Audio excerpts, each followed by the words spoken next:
BBC Urdu کے programme سیربین میں خوش آمدید. ہمارے لندن اسٹوڈیو سے میں ہوں عالیہ ناز کی.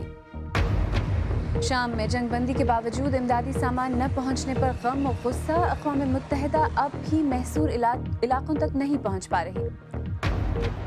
برطانوی پارلیمنٹ کی ایک رپورٹ کے مطابق لیبیا کا زوال اور نام نہاد دولت اسلامیہ کا ابھرنا ملک میں برطانیہ اور فرانس کی فوجی مداخلت کا نتیجہ ہے. جج صاحب بجلی نہیں ملتی اور ملتی ہے صرف تاریخ. تاریخ میں تاریخ، تاریخ میں تاریخ ہے، تاریخ کی بات. اور آج پروگرام میں آپ کی ملاقات کروائیں گے اداکار فہد مصطفیٰ سے. شام میں خانہ جنگی کے بعد روس کے امدادی ٹرک شام کے صوبے ہومس پہنچنا شروع ہو گئے ہیں، لیکن اقوام متحدہ کا کہنا ہے کہ شام میں جنگ بندی کے باوجود وہ ابھی تک حلب سمیت شام کے ان علاقوں میں امدادی سامان پہنچانے میں ناکام رہی ہے جن علاقوں کو امداد کی اشد اور فوری ضرورت ہے. شامی اپوزیشن امدادی سامان میں تاخیر کا ذمہ دار شامی حکومت کو قرار دے رہی ہے. دوسری طرف جنگ بندی کے بعد شامی شہر حلب میں کیا صورتحال ہے؟ BBC کے مشرق وسطیٰ کے ایڈیٹر جیرمی بوین حلب گئے اور وہاں جنگ کی تباہیوں کے شکار لوگوں سے ملے. ان کی رپورٹ پیش کر رہے ہیں عادل شاہ زیب. 2012 میں شروع ہونے والی جنگ میں ہزاروں لوگ مارے گئے، گھر تباہ ہوئے اور لاکھوں لوگ بے گھر ہوئے. اس لیے یہ باعث حیرت نہیں کہ جنگ بندی کے بارے میں حلب کے شہری مشکوک ہیں. یہ مغربی حلب ہے جس کا کنٹرول حکومت کے پاس ہے. زیادہ ہلاکتیں مشرقی حلب میں ہوئی ہیں، لیکن ہلاکتوں کا درد یہاں بھی محسوس کیا جا سکتا ہے. شاید اس درد سے زیادہ اس جنگ زدہ ملک کو کچھ اور متحد نہیں رکھ سکتا. یہ فوجی مجھے وہ شیل دکھا رہا ہے جو باغیوں کی طرف سے فائر کیا گیا. بقول اس کے یہ لوگ گیس کے خالی سلنڈر میں بارود بھر کر اسے ہوم میڈ مارٹر سے فائر کرتے ہیں.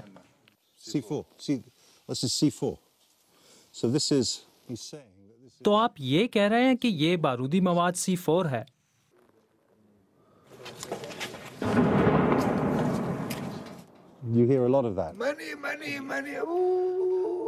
بہت ہی زیادہ دھماکوں کی سینکڑوں ہزاروں آوازیں.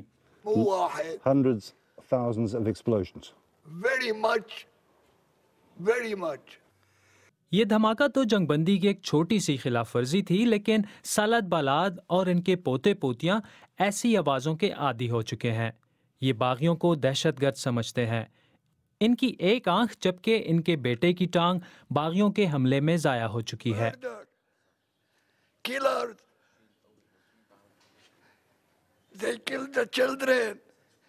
یہ لوگ قاتل ہیں، قاتل.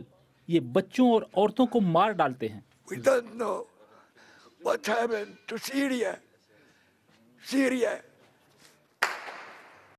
ایک دن تو یہ جنگ ختم ہوگی، لیکن نہیں معلوم کہ کب.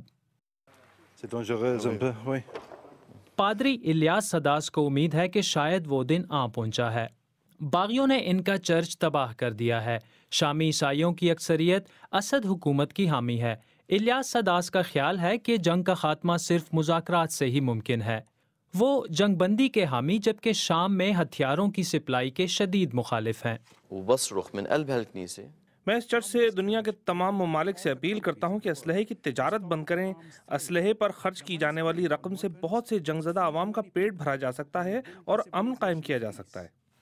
باغیوں کے زیر کنٹرول حلب کے مشرقی حصے میں قبرستانوں کی بہتات بہت کچھ بتا دیتی ہے. بشار الاسد کی فوج کی طرف سے فائر کیے گئے بیرل بم ہوں یا روسی فضائیہ کی بمباری، یہاں کے لوگوں کو نسبتاً زیادہ تباہی کا سامنا کرنا پڑا ہے.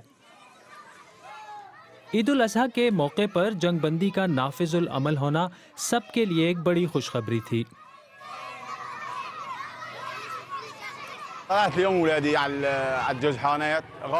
میں اپنے بچوں کو خطرہ مول لے کر باہر نکال لایا ہوں کیونکہ مجھے اس جنگ بندی پر اعتبار نہیں. مجھے حکومت کے مسلسل ٹوٹنے والے وعدوں پر اعتبار نہیں. بس بچوں کو تھوڑا سا تو سکون ملے.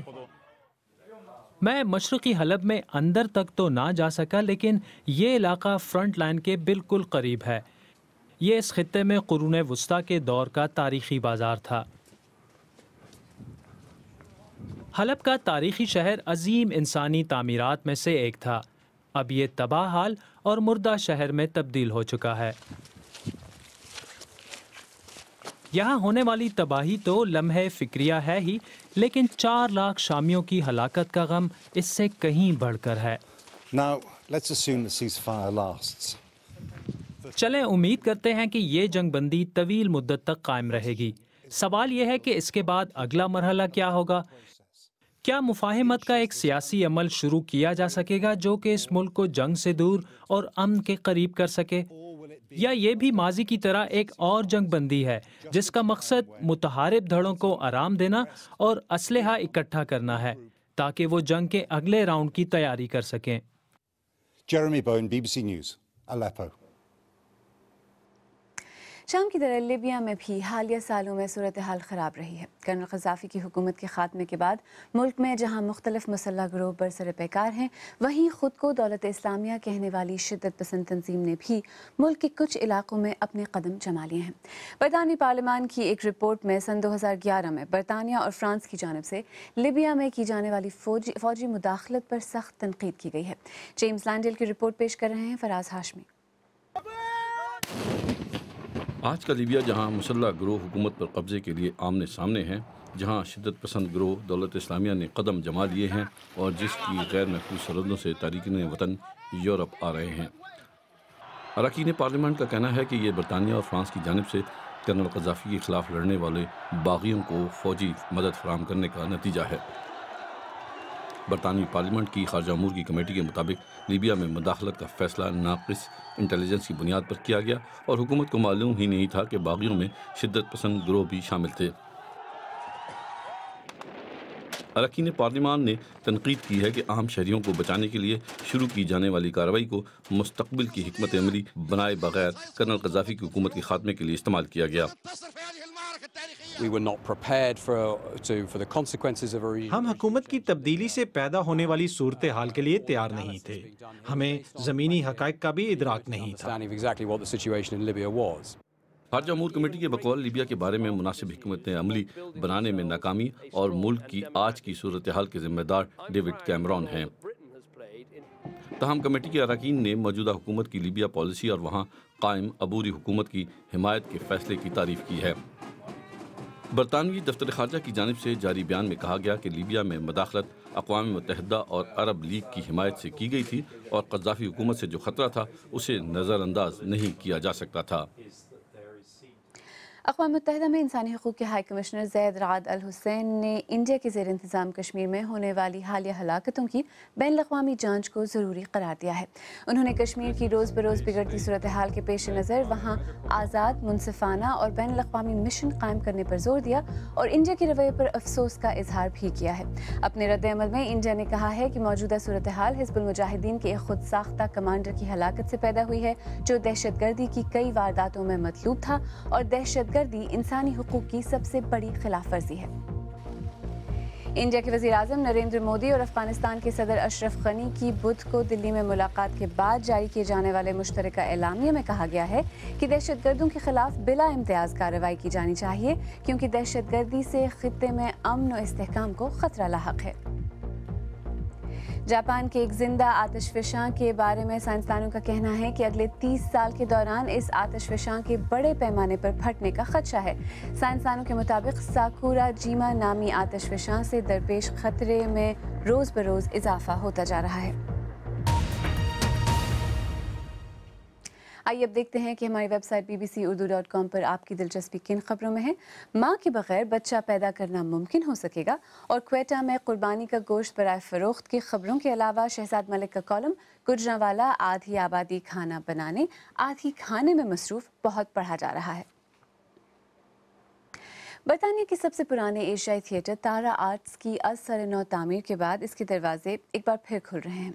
लंदन के इलाके टूटिंग में 70 की दहाई से शुरू होने वाले इस थिएटर ने कई एशियाई अदाकारों को अपने करियर के आगाज़ में मदद दी। अब इंडिया की एक लोक कहानी को एक नए अंदाज में पेश किया जा रहा है जिसके साथ ही ये थिएटर शायकीन के लिए दोबारा खुल रहा है। BBC एशियन नेटवर्क के राहुल जोगलेकर की रिपोर्ट।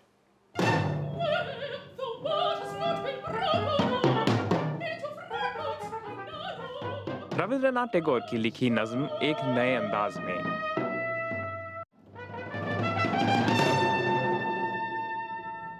यही तो है तारा आर्ट्स का अनोखा फॉर्मूला और उनकी पहली प्रोडक्शन उर्दू में लिखी हुई एक किताब फिरदौस बरी का अंग्रेजी अडेप्टेशन। अब्दुल हलीम शराह की जो किताब थी उसमें आज जो हम सोचते हैं ये टेररिज्म की बातें, कैसे यंग जो लोग हैं वो टेरर के पास जाते हैं, उसको उन्होंने अटैक किया था। और कैसे किया था कि दो यंग पीपल हैं और उनकी मतलब लव स्टोरी है। 5, 4, 3, 2, 1। इफ्तिताह करने आप पहुंचे लंदन मेयर सादिक खान, जो एक जमाने में इसी थिएटर में छोटे मोटे काम किया करते थे। Well, I'm really pleased and proud to be here today because Tara arts Britain का पहला मल्टी कल्चरल थिएटर है। मेरा और इस थिएटर का गहरा ताल्लुक है। मैं यहाँ पोस्ट भेजने से लेकर कई दूसरे काम करता था। ब्रिटेन के कई जाने माने एशियाई फनकारों ने अपनी शुरुआत तारा आर्ट से की थी। दरवाजे जोधपुर से, गाने टैगोर के और शायरी उर्दू में, लेकिन पता यहाँ लंदन का। तारा आर्ट्स बताएगा कहानियाँ भारत और पाकिस्तान की, लेकिन अंग्रेजी तड़के के साथ। राहुल जोगलेकर, BBC। आप BBC उर्दू का प्रोग्राम सरबीन देख रहे हैं। प्रोग्राम में आगे चलकर देखिएगा, ईद पर रिलीज होने वाली फिल्म एक्टर इन लॉ के अदाकार फहद मुस्तफ़ा से एक खुसूसी गुफ्तगू।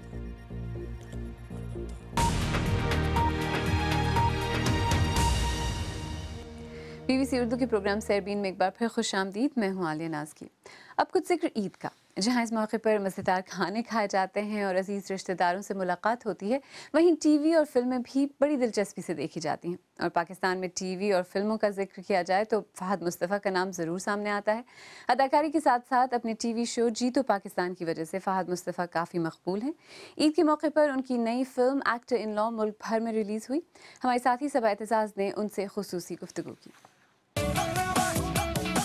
जज साहब, बिजली नहीं मिलती और मिलती है सिर्फ तारीख, तारीख में तारीख, तारीख में तारीख, है तारीख की बात।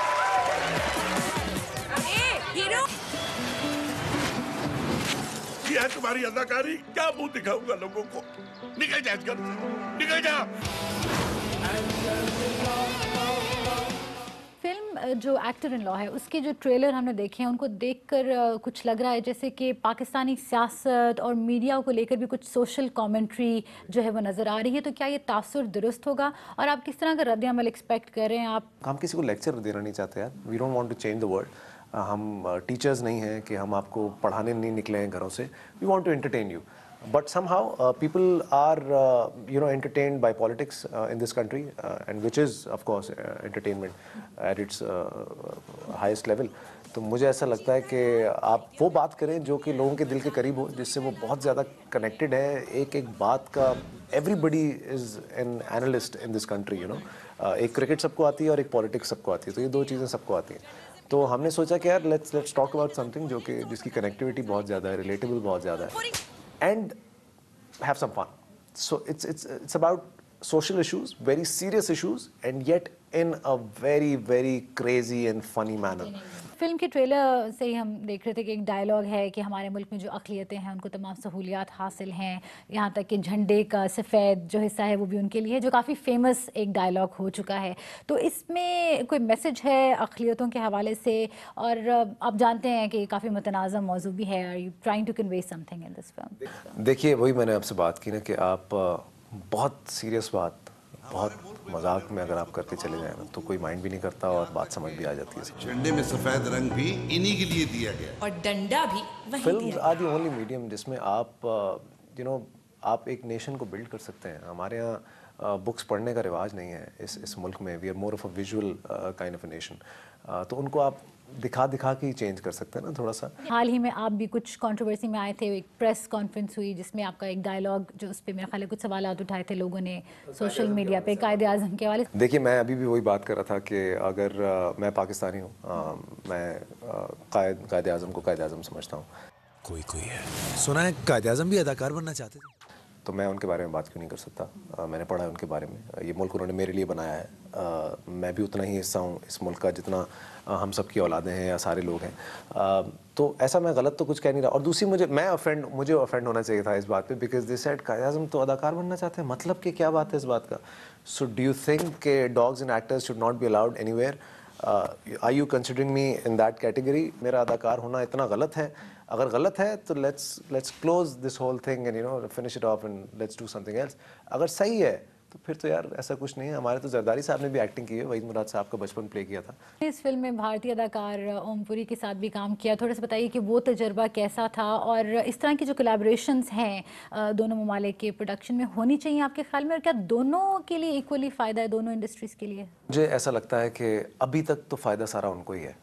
Let's be very honest, because ہماری فلمز وہاں دکھائی نہیں جاتی. ہماری فلمز اگر دکھائی جائیں گی تو پھر مزہ آئے گا, کمپٹیشن بھی بنے گا. لیکن ایک بات بھی ہم ڈینائی نہیں کر سکتے کہ ہم نے جو کچھ فلم انڈسٹری میں یا سنیما میں سیکھا ہے, ہم نے بالی ووڈ سے ہی سیکھا ہے. اگر ہم یہ بول دیں کہ جی نہیں ہمیں سب آتا ہے اور ان کا کیا سنیما بیچتا ہے, تو یار ہم تو بڑے ہی ان کا سنیما دیکھ کے ہوئے ہیں. فہد, حال ہی میں ایک اور اس طرح کی کنٹروورسی تھی کہ ایک اداکار تھے, وہ آئٹم نمبرز پر انہوں نے اپنے اعتراضات کا اظہار کیا تھا, اور آپ کا کیا اس پہ ویو ہے؟ کیا آپ کو نہیں لگتا کہ جو خواتین خود پارٹیسپیٹ کریں یہ ان کی ڈیسیژن ہونی چاہیے, یا یہ ڈیسیژن بھی کیا مردوں کی مرضی سے ہوگی؟ پہلی بات تو یہ کہ وہ ڈیسیشن آپ کو فلم کرنے سے پہلے لینا چاہیے. اگر مجھے, جیسے میں آپ کو بتاتا ہوں, میں آئی ڈونٹ کس on T V, I can't do that. میں نے اپنے لیے ڈیسائیڈ کیا, بٹ میں اس کا ڈنڈورا نہیں پیٹتا کہ مجھے نہیں کرنا, مجھے گن پوائنٹ پہ کسی نے بول دیا تو میں نے کر لیا. You can't do that. اگر آپ کو نہیں کرنا, آپ نے نہیں کرنا, اینڈ نو بڈی ول جج یو. آپ کی مرضی ہے اپنی. اگر لڑکیاں آئٹم نمبر کرنا چاہتی ہیں, بھائی آپ کا کیا پرابلم ہے؟ میں نے خود آئٹم نمبر کیا اس فلم میں, مجھے تو اچھے لگتے تھے. آئی love them. The point is کہ آپ کوئی بھی چیز جب تک استھیٹکلی نہ کریں اور اچھے ٹیسٹ میں نہ کریں, وہ بری لگتی ہے. اچھے سے کریں گے کچھ برا نہیں لگے گا. مجھے ایسا لگتا ہے بلی ایک آئٹم نمبر تھا, مہوش نے کیا تھا, وہ کہیں سے چیپ نہیں تھا یار. It was fun. میں تھا وہاں پہ, موجود تھا, آپ کو مزہ آ رہا تھا. اگر آپ ہاں سنی لیونی ٹائپ آئٹم نمبر کی بات کرتے ہیں تو وہ آئی ڈونٹ نو, وہ کچھ زیادہ ہی ہو جاتا ہے. میں تو لڑکے کا گانا کیا بھائی. اداکار فہد مصطفیٰ سے صبا اعتزاز نے بات کی. اگر آپ چاہیں تو مجھ سے اور ہماری ٹیم کے دیگر ساتھیوں سے ٹویٹر پر بھی رابطہ کر سکتے ہیں. میرا ٹویٹر ہینڈل ہے @عالیہ-ناز. اس کے ساتھ ہی سیربین اختتام کو پہنچا. پروگرام میں پیش ہونے والے موضوعات پر اگر آپ اپنے خیالات کا اظہار کرنا چاہیں تو فیس بک پر ہمارا صفحہ حاضر ہے. آپ ہمارے ٹویٹر ہینڈل @BBC اردو کے ذریعے بھی ہم سے رابطہ کر سکتے ہیں. کل پھر حاضر ہوں گے. تب تک تازہ ترین خبروں کے لیے ہماری ویب سائٹ bbcurdu.com دیکھتے رہیے. عالیہ-ناز کو اب اجازت دیجیے.